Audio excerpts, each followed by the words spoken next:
when she opened me up, she like immediately found the source. I had been given an entire human's worth of blood transfusion. And while that happened, I died.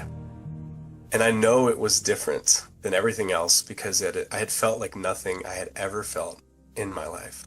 The peace I felt when I was run over was a different type of peace. It was just calm. But in death, I felt like I was in space. I don't know what I was looking out of because I didn't have a body anymore. But I was just surrounded by space, by stars, stardust, and everything was connected. And I was part of it, and it was part of me, and everything was everything, and nothing was nothing, and all of it was pure love. It was like nothing I'd ever experienced before, except that it felt extremely familiar. It's like I hadn't experienced it on Earth, but here I was back.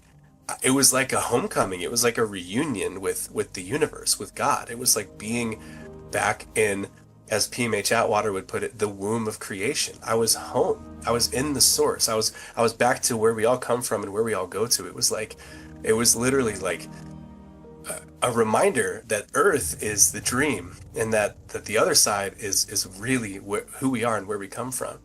And I just felt pure and utter bliss. Like it gives me chills even just thinking about it, because I've never felt so loved and so secure.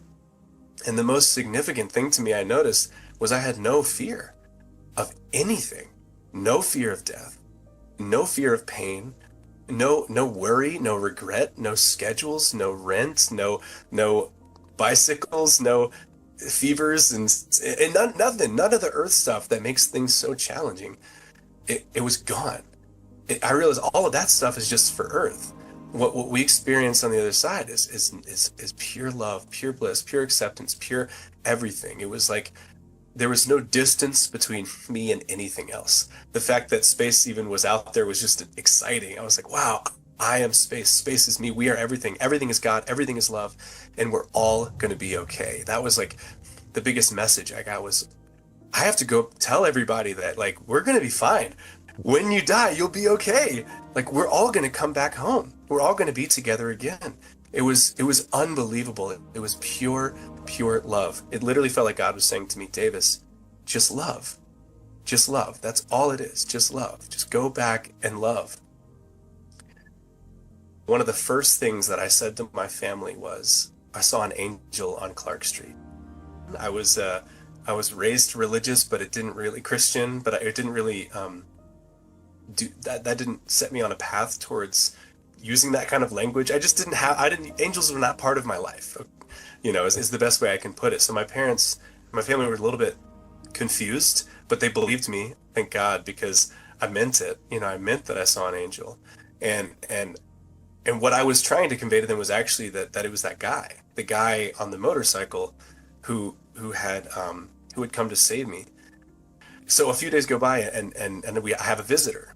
And nobody knows who he is, but he said I was with Davis at the accident, and my mom knows exactly who it is. She knows it's the angel that I was talking about. So they send him in, and he's this really strong guy, big muscles, bandana, and he comes over and he grabs my hand, and he's so happy to see me. He said, Davis, I'm so glad you made it. And we're laughing. We're so grateful. I look into his eyes, and it's the same. It takes me right back to the spot. I knew he was there. And he told me, he said, I knew I had to save you. And that to me is where I think maybe he received a message of some kind. Like he knew. I mean, he told me years later that he actually lied. He was not a firefighter, but he was unemployed at the time. He was a mover. So he's telling me, he's like, man, I want to play guitar with you. I want to sing. This is so amazing. And so then I asked him his name, and of all names in the entire world, his name happened to be Art. So I say that Art saved my life.